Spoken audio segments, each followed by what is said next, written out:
Pues buenas, este ya es el cuarto y último video de esta serie del primer examen.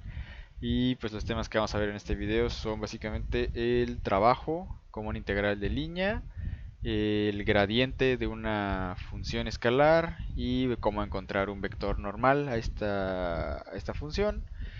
Y por último va a estar el ver de una manera bastante sencilla el cómo las fuerzas centrales, es decir, las fuerzas están como que apuntando para un eje de rotación, son conservativas. Y pues bueno, vamos a empezar. Vamos a empezar con el trabajo. Eh, y pues bueno, aquí tenemos una situación, ¿no? En la que tenemos un puntito negro, otro puntito negro. Estos puntitos representan pues posiciones, ¿no? Es la posición uno y la posición 2. Entonces, yo quisiera ver cuánto es, por ejemplo, el trabajo que me lleva a mí ir desde una posición uno hasta una posición 2. Pues bueno, lo primero que vamos a ver es la definición de energía cinética. Eh, yo la estaré llamando como una K. Algunos la llaman T, otros la llaman K. Depende de cómo le quieras llamar tú. Y pues bueno, la definición pues esta, ¿no? Es un medio de la masa por la velocidad al cuadrado. Aquí vamos a hacer un pequeño truco, pues que no es tan truco, ¿no? Es nada más como una propiedad que quiere decir que la norma de la velocidad al cuadrado es solamente una manera como compacta de escribir esto, ¿no? El vector ahora sí velocidad, producto punto con el mismo, ¿no? Recordemos que esta masita o lo que sea que es esto, uy, ya pues una P. Esta masita o lo que sea, pues tiene una V, ¿no? Entonces, pues eso, ¿no? Es esa V la que está ahí. Y pues bueno, de ahí pues vamos a intentar como derivar de ambos lados para ver cómo va cambiando la energía cinética de un puntito a otro. Entonces pues lo ponemos ahí, ¿no? La derivada de la energía cinética respecto a esto. Y pues va a ser un medio de la masa, porque todo esto es una constante, por la derivada respecto al tiempo. Pues una T mayúscula, esta minúscula. Igual aquí puse T mayúscula. Uy, está muy grande mi borrador. Ahí está. Pues del V punto B.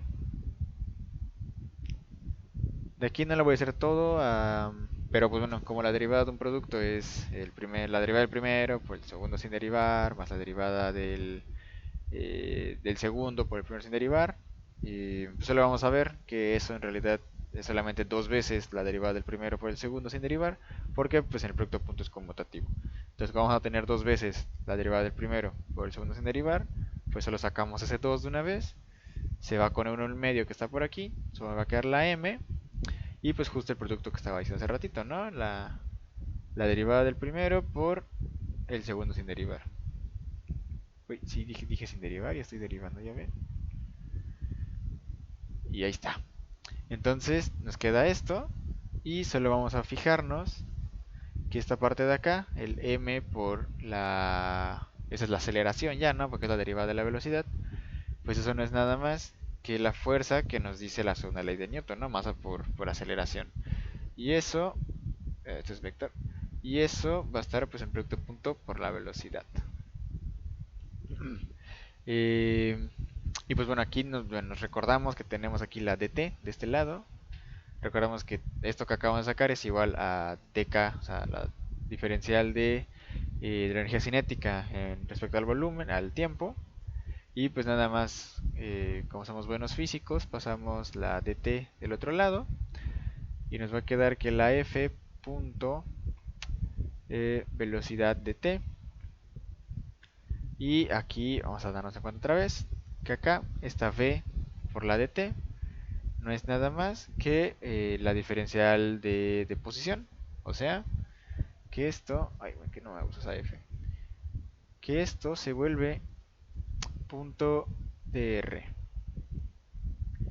Eh, y pues bueno, esto es nada más como la diferencial de la energía cinética en un intervalo muy chiquito, digamos, por ejemplo, de acá, de donde estamos partiendo, como hasta acá, ¿no? Un intervalo chiquito. Entonces, lo que nosotros queremos es desde el punto P1 hasta el punto P2.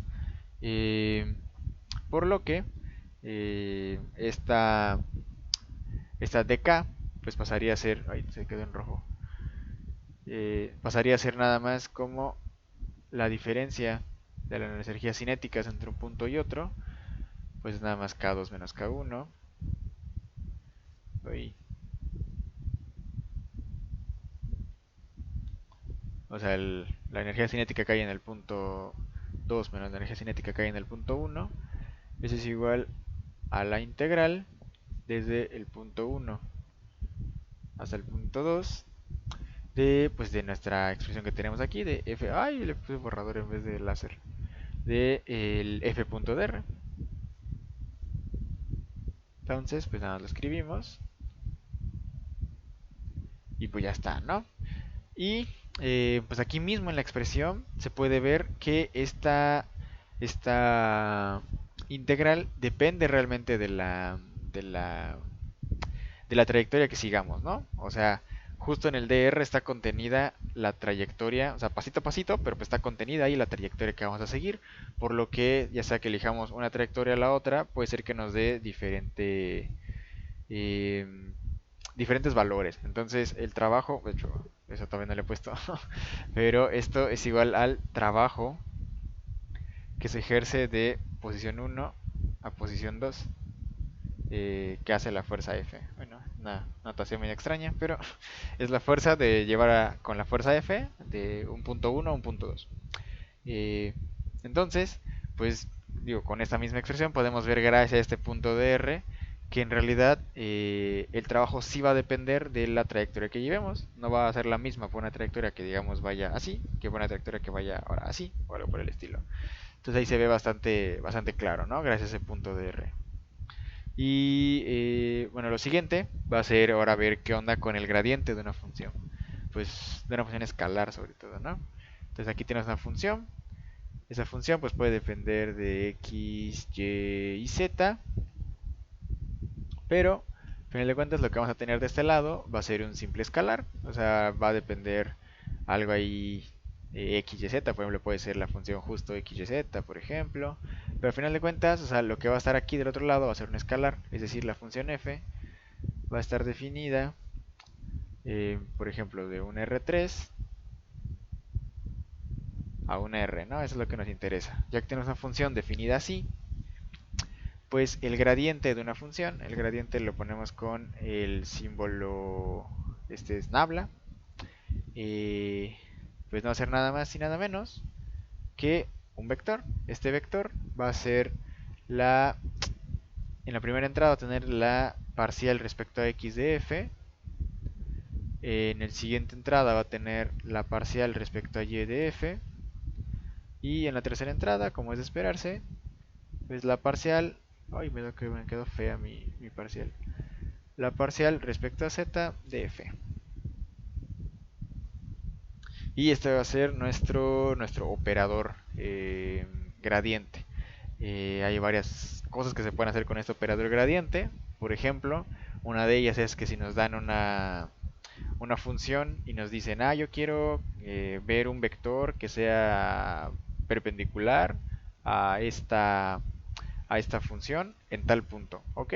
Entonces, pues lo que vamos a hacer nosotros es agarrar nuestra función. Por ejemplo, podemos agarrar esta función x, y, z, nada más para decir algo. Y nos dicen que quieren el punto, pues no sé qué les gusta, 1, 1, 1, 1, un punto sencillo. Entonces está, nos dicen, ahí está, mira, yo te doy el gradiente de esa función, pues bueno, la respecto a x de esta es yz, ¿no? La respecto a y de esta es xz. Y la respecto a z, pues es xy. Y nos dijeron el punto 1, 1, 1, 1, ¿no? Creo que dije 4 unos. O en el punto 1, 1, 1. Entonces solo hay que evaluar, bueno, vamos a decir que este es el punto, no sé, R. Entonces solo habría que evaluar ya nuestro gradiente en R. Y si estuvimos, pues obviamente esto es bastante sencillo. Y en este punto, el vector que es normal a nuestra función es justo el vector 1, 1, 1. Si nosotros quisiéramos que este vector fuera, por ejemplo, eh, como unitario, pues simplemente lo dividiríamos entre su norma o lo que sea. Pero el chiste es que justo esa es como la no, ¿cómo decirlo? La formulita, el algoritmo para encontrar un vector eh, ortogonal a la función en algún punto. Es simplemente agarrar el gradiente, bueno, agarrar la función, sacarle su gradiente y, y pues nada, evaluar, ¿no? Entonces aquí va a ir, digamos, Rx, aquí Ry y aquí Rz. Y, y ya, ¿no? Ah, no. ¿Qué estoy diciendo acá? Este es R nada más. Ahí está. Y pues ya, o sea, realmente es sencillo encontrar un vector que sea normal a una función escalar en algún punto. Solamente que saque el gradiente y de ahí pues evaluar ese gradiente en la R. Y bueno, ya para terminar, vamos a hacer como una pequeña demostración, bastante pequeña demostración, de que las fuerzas centrales son conservativas. ¿Qué es que una fuerza sea conservativa? Que una fuerza sea conservativa quiere decir que el rotacional de F, de la fuerza, sea igual a cero. El rotacional de F es básicamente ese vector que vimos de... ¿Dónde está? Este que vimos de las parciales, producto cruz, con la función f. Eh, la técnica que vamos a usar aquí es usar esa misma definición, pero ahora en coordenadas esféricas, es decir, con las entradas y con las entradas r, teta y phi. Es decir, vamos a agarrar a una f, a una f que defenda de r, teta y... Ay, me salió fea ese circulito. Y phi. Y pues ahí le vamos a sacar su rotacional. Nada más como para ver que esta función es una función vectorial. Pues le vamos a poner aquí que esta es una R. O sea, una f de R. Que solo depende de R. Una f que solo depende de teta. Y una f que solo depende de phi. Ok, entonces si le aplicamos el operador rotacional a la f, ya todo en, te digo, en sistemas esféricos, que pues recordemos que nada más es como un tipo de sistema, ¿no? No es que le cambiemos la naturaleza del fenómeno o que ya sea un bicho matemático completamente diferente, sino es que nada más se cambia la manera en la que lo expresamos. Entonces, si lo demuestras para algún sistema de referencia, ya sea coordenadas cilíndricas, esféricas o lo que sea, pues lo estarías demostrando pues, ya de plano, ¿no? Entonces, solamente agarras el sistema que más que te acomode. En este caso, pues el truco es hacerlo con, bueno, el truco es hacerlo con esféricas. ¿Por qué? Bueno, vamos a ver. Esta expresión ya la había escrito antes, porque pues, si no iba a tardar un siglo escribiendo esto. Pero bueno, esta es ya la expresión del rotacional ya evaluado. Y lo que queríamos ver es que esto sea igual a cero eh, al momento de aplicar una fuerza central. Y pues el chiste de esto es ver cómo es una fuerza central. Pues bueno, una fuerza central, me salió fea esa F también, es de la manera F de R, no saben exactamente cuál es, pero el chiste es que en sus otras dos entradas es cero, porque no depende para nada del ángulo en el que esté la fuerza, simplemente depende de la distancia del punto que nos interesa al origen o a nuestro punto de referencia. Entonces es una fuerza que va como Fr, 0,0. Y pues este es igual, o sea, este 0 es igual a la f de teta y este es a la f de phi. Entonces, ¿qué pasa si sustituimos esta f, la podemos llamar fc, en esta expresión? Entonces, pues hacemos eso, ¿no? La rotacional de fc, pues vamos a ver qué pasa. Antes de empezar a escribir a lo tarugo, pues vamos a ver un par de cositas. Por ejemplo, eh, esta f de teta, pues este es 0, ¿no? F de teta es 0, entonces esto se va a 0. Esta f de phi, pues también, ¿no? Este es 0, pues esto se va a 0, la derivada de 0 pues es 0. Esta f de r, aunque no es cero, pero lo estás derivando en función de phi. Entonces, derivar algo en función de otro algo que no tiene nada que ver, pues también se hace cero. Este es f de phi, también es cero, como pues es una fc, esa es central. Eh, esta teta, digo, esta f teta la estás derivando en función de r, se va a hacer cero. Digo, esto de por sí es cero, la f de teta es cero, y pues al derivar algo en cero, o sea, derivar cero, pues es cero. Y esta otra vez es f de r, esta no es cero, pero pues la estás derivando en función de phi, que pues esto pues, no, o sea, se va a volver constante f de r a ojos de phi, entonces hace cero también. Entonces como vemos, todos y cada uno de esos términos se hicieron cero, uno a uno, ya sea porque la f de phi o la f teta son cero, o porque estamos derivando a la fr a ojos de otra función que no depende. Entonces, pues por algo es que me paré a ver antes de escribir toda esta cosa, pero ahora con los FRs y con los ceros y demás, pues simplemente ver qué está pasando en el rotacional y pues ir viendo qué onda con cada término, ¿no? Y pues bueno, todos se fueron cancelando por suerte, así que eso nos quiere decir que el rotacional de una función central, de una fuerza central, perdón, es cero. Entonces, pues esto quiere decir que son conservativas. Y pues bueno, ¿qué quiere decir que sean conservativas? Que pues siempre y cuando nos mantengamos como a... Que hagamos una... ¿Cómo se llama? A ver, vamos a hacer una, una de estas cosas acá. Un diagrama. Que no sé por qué me quedó tan feo mi diagrama. Algo pictórico de que más o menos podría ser algo conservativo.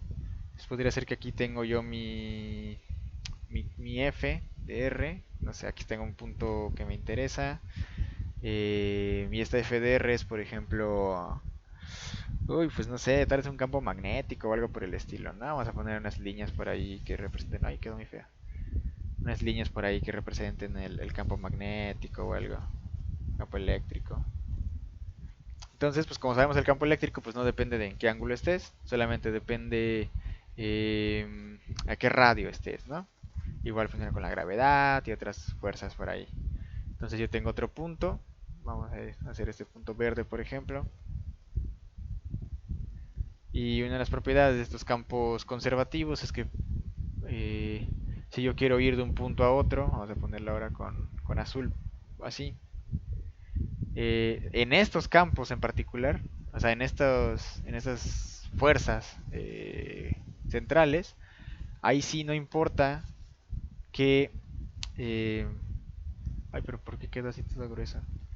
No importa que camino yo me agarre al otro punto, eh, pues o sea, siempre se hace el mismo trabajo. Parece un poco como raro porque hace rato dijimos que en la primera, ¿no? Que el trabajo dependerá de la trayectoria que llevemos. Sin embargo, hay algunos casos en los que no importa qué trayectoria lleves, gracias al comportamiento de f, pues sí se va a poder tener algo constante. Y en el caso de los conservativos pasa justo eso. Entonces, pues nos gustan los campos conservativos porque hacen que el trabajo pues sea básicamente constante de un punto a otro. O sea, me refiero a que no dependa tanto de la trayectoria. Y pues está muy padre. Y pues bueno, ya esto sería todo por este video. Y pues no solo de este video, sino que ya de esta serie de 4 videos del examen. Ojalá les parezca bien, que, que pues todo salga chido, ¿no? Entonces pues va, nos vemos para la siguiente vez.